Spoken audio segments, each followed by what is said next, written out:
नमस्कार मित्रों। आज भी एक गंभीर विषय पर बात करने की मंशा है। उसकी गंभीरता कितनी प्रेषित होती है वो देखने वाली बात है ना। तो हम लोग बात कर रहे हैं आज रूस यूक्रेन युद्ध की, मतलब उसके बारे में, है ना। तो आप कहेंगे कि भाई रूस यूक्रेन युद्ध के बारे में नया क्या है, वो तो 2 साल पुराना मामला हो गया, है ना। अभी फरवरी, जो बीता फरवरी है उसमें जो है द्वितीय वर्षगांठ मनाई गई इस टकराव की, इस युद्ध की। तो आपका उससे क्या लेना देना है, आपके जीवन में क्या प्रभाव पड़ रहा है।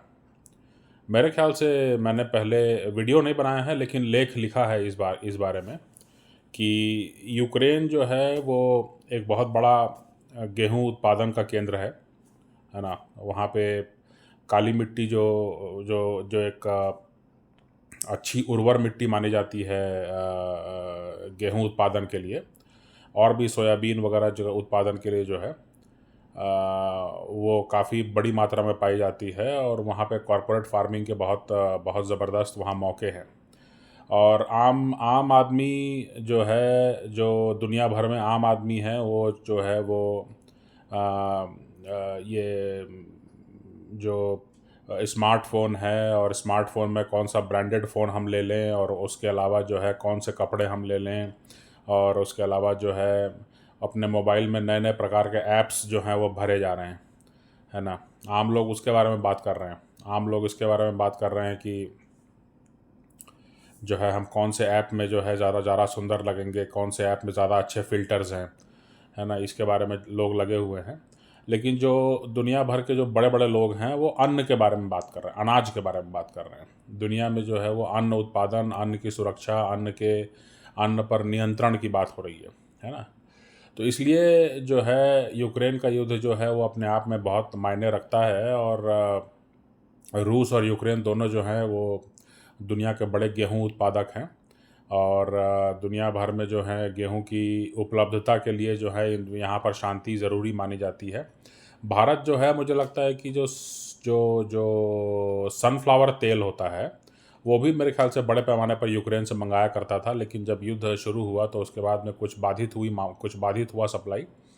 और उसके बाद में फिर जो है वो उन्होंने दक्षिण अमेरिका से मंगाना शुरू किया, जितना मैंने लास्ट जो मेरी जानकारी है इस बारे में। तो ये तो खैर सप्लाई की बात हुई, इसके बारे में पहले भी बात हो चुकी है, मैंने इसके बारे में लिखा है। अ, आज जो मैं बात कर रहा हूँ वो दूसरा मामला है। वो ये है कि अभी जैसे जो है नई बात ये हुई है यूक्रेन युद्ध में कि दोनों तरफ जो हैं अब मामला थोड़ा ज़्यादा गर्म होता जा रहा है, दोनों तरफ धैर्य छूट रहा है। तो इसलिए जो है जहाँ रूस जो है थोड़ा हावी होता दिख रहा है यूक्रेन में, और ऐसा लग रहा है कि यूक्रेन के एक बड़े हिस्से में जो है जो है काबू कर लेगा, हावी हो जाएगा, उस पर कब्जा कर लेगा रूस। और उसके बाद में फिर वो कहेगा कि अब शांति वार्ता करते हैं। तो उस स्थिति में जो है यूक्रेन या बाकी भी यूरोप जो हैं वो न सिर्फ उनको ये माना जाएगा कि वो हार गए, बल्कि ये भी होगा कि भाई ये बड़ा एक बेइज्जती वाली बात होगी, क्योंकि यूक्रेन की बहुत सारी ज़मीन जो है वो रूस के पास जा चुकी होगी। अब इसमें जो मामला सामने आ रहा है वो ये है कि इसका दूसरा पक्ष भी है, जिस पर अभी चर्चा ज़्यादा नहीं हुई है, और उसी बारे में चर्चा मैं आपसे करना चाहता हूँ। आज से 30 साल पहले जो है अभी जैसे इसका इसका इसका ये मेरे दिमाग में कैसे आया। दिमाग में ऐसे आया कि अभी फ्रांस के राष्ट्रपति जो हैं उन्होंने थोड़ा सा रुख अपना कड़ा कर लिया है। और उनका ये कहना है कि यूरोप को और बाकी जो नेटो सैन्य गठबंधन है इसको विचार करना चाहिए कि वो यूक्रेन में जो है अपने सैनिक भी, अपने देशों के सैनिक भी जो हैं वो भेजें, जिससे कि वो रूस के साथ लड़ाई कर सकें, है ना। अब इसको लेकर के बड़ी घबराहट है, क्योंकि अब अभी तक तो ये माना जा रहा था कि भाई कम से कम नेटो जो है सीधे प्रत्यक्ष रूप से जो है शामिल नहीं होगा। लेकिन अब जो फ्रांस के राष्ट्रपति और बहुत ज़िम्मेदार आदमी माने जाते हैं, और एक बड़ी शक्ति हैं विज्ञान के लिहाज से, अर्थव्यवस्था के लिहाज से, जो है एक खुले खुले समाज के लिहाज से वो, और काफ़ी समय से वो राष्ट्रपति हैं। कोई ऐसा भी नहीं है कि आज ही कल में उनका पदभार हुआ है, जो कि ये कहा जाए कि अपना नाम चलाने के लिए वो ऐसी बात कर रहे होंगे। काफ़ी चर्चित हैं, काफ़ी लेकिन उन्होंने अपना रुख कड़ा किया। उनका ये कहना है कि जो है इस बारे में विचार किया जाना चाहिए कि इसके पहले कि रूस हमारे सीमा पर आ जाए, हम जो हैं यूक्रेन में अपने लोगों को भेज के, अपने सैनिकों को भेज करके जो हैं युद्ध का जो पलड़ा भारी हो रहा है रूस की तरफ, उसको हम पलटने की कोशिश करें। ये बात हो रही है। तो इस संदर्भ में अब मुझे अचानक थोड़ा-सा मैं कुछ फ्लैशबैक हुआ और मुझे ये याद आया कि पिछले 30 साल में, है ना, 1990 से जब सोवियत यूनियन टूटा, उसके बाद से जो है आप देखेंगे कि जो है यूरोप और अमेरिका में जो है भारी प्रगति हुई, भारी आर्थिक उन्नति रही और एक तरह से उनका वर्चस्व था। वो जहाँ चाहते थे वहाँ पे बम गिराते थे, जहाँ चाहते थे वहाँ पे व्यापार करते थे, जहाँ चाहते थे उन लोगों को अपने देश में आना अलाउ करते थे, उनको पढ़ने लिखने की सुविधा देते थे। जहाँ जहाँ के बारे में लगा तो उन्होंने कह दिया, कागज़ में लिख दिया कि ये लोग जो है वो असहिष्णु हैं, और उसके बाद जो है पाबंदी लगा दी और इस तरह की। तो ये असीमित शक्तियाँ उनके पास आ गई थी, है ना, पिछले 30 साल में। तो पिछले 30 साल में जो एक बहुत बड़ा घटना हुआ था, उस पर हमारा ध्यान जाना चाहिए अब। वो ये था कि जैसे जो सोवियत यूनियन के रहने तक, सोवियत यूनियन जब तक था 1990 तक, तब तक मामला ऐसा था कि पश्चिमी जर्मनी तक जो है अमेरिका की तूती बोलती थी। अमेरिका हो या बाकी जो यूरोपीय देश हैं, पश्चिमी जर्मनी तक जो है, यूरोप का आप नक्शा उठा के देख लीजिए, पश्चिमी जर्मनी तक उनकी तूती बोलती थी। ठीक है? लेकिन उसके बाद जब सोवियत यूनियन टूट गया तो ढेरों यूरोपीय देश जो हैं वो सोवियत कब्जे से आज़ाद हुए, है ना, जिसको आज हम पूर्वी यूरोप कहते हैं, है ना। रोमानिया हो गया, बल्गारिया हो गया, पोलैंड हो गया, ये सब जो हैं देश, यूक्रेन भी जो है था, बेलारूस हो गया, ये सब बहुत सारे देश आज़ाद हुए। मूल रूप से तो ईसाई मजहब ही यहाँ ज़्यादा प्रचलित है, लेकिन कम्युनिस्ट जो साम्यवादी विचारधारा है उसका बहुत असर था। और उससे ज़्यादा मामला ये भी था कि जो है एक परंपरावादी, रूढ़िवादी टाइप का एक समाज हो गया था। और संसाधन बहुत ज़्यादा थे, जिनका कि चूँकि वो सरकारों को ही सब कुछ करना था, तो इसलिए जो है संसाधनों का भी उतना ज़्यादा दोहन नहीं हुआ था इन इन क्षेत्रों में। और उसके अलावा मामला ये था कि नौकरियों की और कई अवसरों की कमी थी, जैसा कि सोवियत इकोनॉमी मॉडल में होता है। तो इसलिए जो है फिर अमेरिका और जो जर्मनी और फ्रांस हैं, इनको विस्तार करने का मौका मिला। ठीक है? जो ईस्टर्न यूरोप हैं, वो जो हैं लगभग समान संस्कार वाले लोग हैं। जो पश्चिमी यूरोप हैं और ये जो पूर्वी यूरोप हैं, दोनों के संस्कार में बहुत ज़्यादा फ़र्क नहीं माना जा सकता है ना। और स्थानीय स्तर पर तो कुछ ना कुछ फ़र्क होता ही है, वो तो कहीं पर भी होता है। तो उस हिसाब से हुआ ये कि बहुत बड़े पैमाने पर उनको जो है लेबर और बहुत बड़े पैमाने पर संसाधन और विस्तार करने का, और जो यहाँ की जो स्थापित कंपनियाँ थीं, उनको वहाँ पे जाके व्यवसाय करने का मौका मिला। ठीक है? तो अब पिछले 30 साल में जो है काफ़ी कुछ बदलाव आया है, काफ़ी ये सब जो देश हैं पिछले 30 साल में इनके समाजों में काफ़ी परिवर्तन आया है। और यहाँ पर भी अब परिवार घटने लगा है, यहाँ पर भी अब डेमोग्राफी चेंज होने लगी है ना। और यहाँ पर भी जो है कई प्रकार के ऐसे परिवर्तन आ गए हैं जिनको कि लेकर के अब ऐसा लग रहा है कि जो है हमें और नई ज़मीनों की ज़रूरत है, हमें और नए लोगों की ज़रूरत है। तो इस लिहाज से, इस संदर्भ से, इस सेटिंग में अगर आप देखेंगे रूस यूक्रेन युद्ध को, तो आपको समझ में आएगा कि जो भी जीतेगा इस युद्ध को, हालांकि जीत वाली एकदम स्पष्ट जीत की तो संभावना नहीं दिख रही है, लेकिन जो भी जीतेगा या जो भी हावी होगा, है ना, जो भी ज़मीन हथियाने में या जो भी जो है दूसरे को जो है चोट पहुंचाने में जो है अगर सफल होगा, तो उसका एक असर ये भी होगा कि बहुत बड़े पैमाने पर जो हारा हुआ क्षेत्र है वहाँ से लेबर जो है वो उपलब्ध होगा अमेरिका, और वो उपलब्ध होगा दूसरे क्षेत्र के लिए। तो अगर अमेरिका और यूरोप जीतते हैं यूक्रेन में, तो फिर इसका मतलब ये है कि रूसी अर्थव्यवस्था जो है वो एकदम भसक जाएगी। और उसका मतलब ये होगा कि रूस जो एक बहुत बड़ा देश है, मेरे ख्याल से 11 टाइम जोन्स में बटा हुआ है, जहाँ तक मेरी जानकारी है। तो 11 टाइम जोन्स वाला ये मेरे ख्याल से 20 करोड़ के आसपास की आबादी है इस देश की। ये अर्थव्यवस्था, ये पूरा मार्केट जो है यूरोप अमेरिका के लिए खुल जाएगा, ये पूरा बाज़ार खुल जाएगा। और उसके अलावा जो है यूक्रेन तो उनके कब्जे में चला ही जाएगा। इसके अलावा जो है जो यूक्रेन और रूस और बेलारूस का जो लेबर है, जो स्किल्ड प्रोफेशनल्स हैं, चाहे वो लेबर का मतलब लेबर माने मजदूरी नहीं होता है, लेबर का मतलब ये भी होता है कि उसमें जो आपके skilled, semi skilled, unskilled professionals हैं, उनको जो है आप अपने यहाँ एम्प्लॉय कर सकते हैं। तो जब ये होगा तो इसका मतलब ये है कि जो बाकी एशिया अफ्रीका के जो देश हैं, वो उनके लिए जो है मार्केट बंद हो जाएगा, क्योंकि भाई ये बड़े पैमाने पर यहाँ से लोग आ रहे हैं। अब ये समान संस्कार के लोग हैं, ये एक ही मजहब के मानने वाले हैं, एक ही तरह के जीवन शैली को मानने वाले हैं।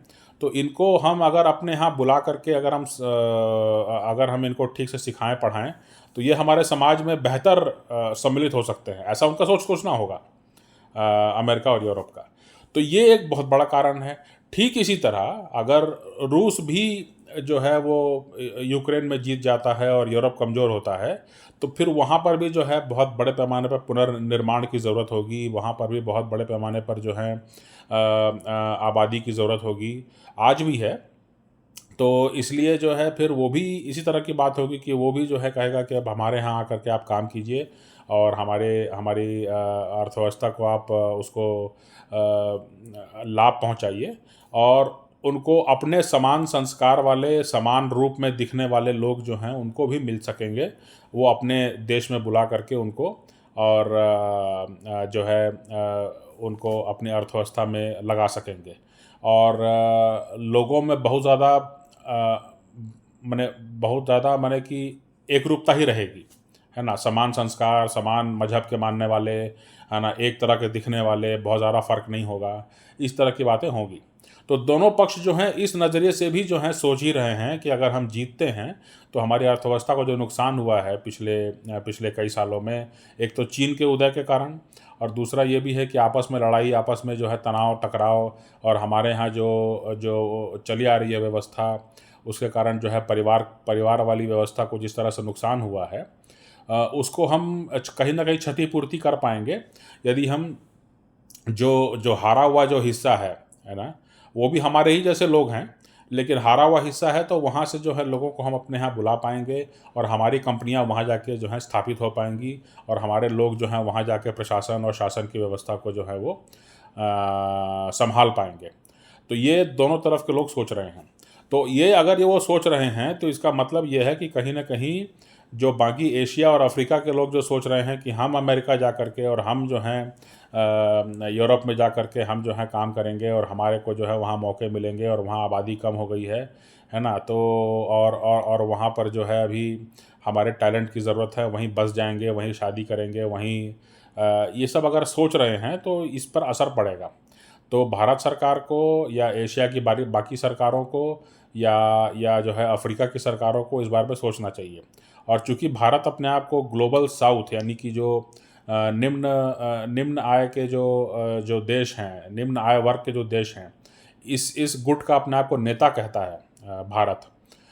तो इस बारे में जो है चिंता करने की ज़रूरत है कि भाई जो जो जो लोगों का जो आवन जावन है, लोगों की आवक जावक जो है, ये कहीं बाधित नहीं होनी चाहिए युद्ध के नतीजे में, है ना। तो इसलिए जो है इसको सुनिश्चित किया जाना ज़रूरी है। ये अभी हाल में जो है एक हमारे हमारे परिचित ही हैं, वो उनको मैंने कहते सुना, है ना, कहते सुना कि यार वहाँ चलते हैं, घूमने चलते हैं। अभी निगम में काम कर रहे हैं वो, तो पैसे रुपए से संपन्न हैं। तो किसी से पूछ रहे होंगे कि यार वहाँ चलना है, वहाँ घूमने चलना है ना, वहाँ पर जो है अपन मतलब 2 दिन 3 दिन का ट्रिप बनाते हैं, तो पैसे रुपए की कोई कमी नहीं है।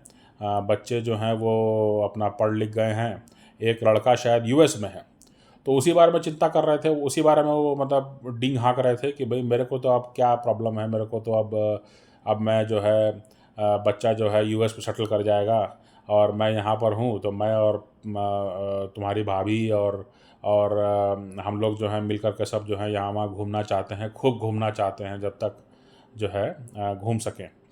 तो ये उनका डींग हाँक रहे थे। तो ये भी मेरे विचार में आया कि भाई ये सोच रहे हैं कि बच्चा इनका सेटल हो जाएगा यूएस में, जबकि यूएस में विचार अलग है। यूएस में जो होगा विचार कि भाई, कुछ लोगों का विचार होगा कि भाई हम जो यूक्रेन और बेलारूस और जो रूसी लोग हैं उनको जो है हम अपने यहाँ ले आएँ, और वो हमारे समान संस्कार वाले होंगे, और उनको हम अपने यहाँ जो हैं कुशल अकुशल अर्धकुशल मजदूर बना करके जो हैं अपने यहाँ काम कराएं, अपनी अर्थव्यवस्था में लगाएं। और ये जो एशिया अफ्रीका से लोग आए हुए हैं इनको हटाएं, है ना। ये तो निर्वासन की बात चल ही रही है वहाँ के पॉलिटिक्स में। वहाँ के पॉलिटिक्स में बाहर से आए लोगों का जो है बहुत ज़बरदस्त एक मुद्दा बना हुआ है वहाँ के चुनावों में। ये पूरे साल आप सुनते रहेंगे इसके बारे में। अब इस साल के बाद सुनेंगे कि नहीं पता, वो मेरे को पता नहीं है, लेकिन इस साल तो सुनेंगे क्योंकि ये चुनावी साल है अमेरिका में। तो अमेरिका और यूरोप में जो है बाहरी लोगों को लेकर काफ़ी चिंता हो गई है, काफ़ी उनके उसके प्रति उनको एक आशंकित रहने लगे हैं वो लोग, और उनको ऐसा लग रहा है कि हम ही लोग कम हो रहे हैं अपनी ज़मीन पर, और ये बाहरी लोग जो हैं ये तेज़ी से आ भी रहे हैं और तेज़ी से बढ़ भी रहे हैं। तो ये एक मुद्दा है पूरे दुनिया को, पूरे देश को, भारत में भी जो है इसके बारे में चिंता होनी चाहिए। सामाजिक स्तर पर भी जो है कुछ प्रयास किए जाने चाहिए कि जिससे ये समझ में आए कि भाई जो है मैंने वैश्विक व्यापार का जो है सपना दिखा करके कहीं ऐसा मत हो कि हाँ वो कहें कि नहीं अब हमारे पास तो लेबर पर्याप्त है, रूस और यूक्रेन से आ रहा है, या रूसी कहें कि नहीं हमारे पास तो यूरोप से काफ़ी लेबर आ रहा है, अब आपकी ज़रूरत नहीं है ना। तो ये जो है व्यवस्था ये जो है नहीं होना चाहिए। इस बारे में सबको सावधान रहने की ज़रूरत है, और इसका असर कहीं ना कहीं आप पर भी पड़ सकता है इस युद्ध के नतीजे में। तो इसलिए सावधान रह करके और चिंता करने की चिंतन मनन करने की, चिंता नहीं चिंतन मनन करने की ज़रूरत है।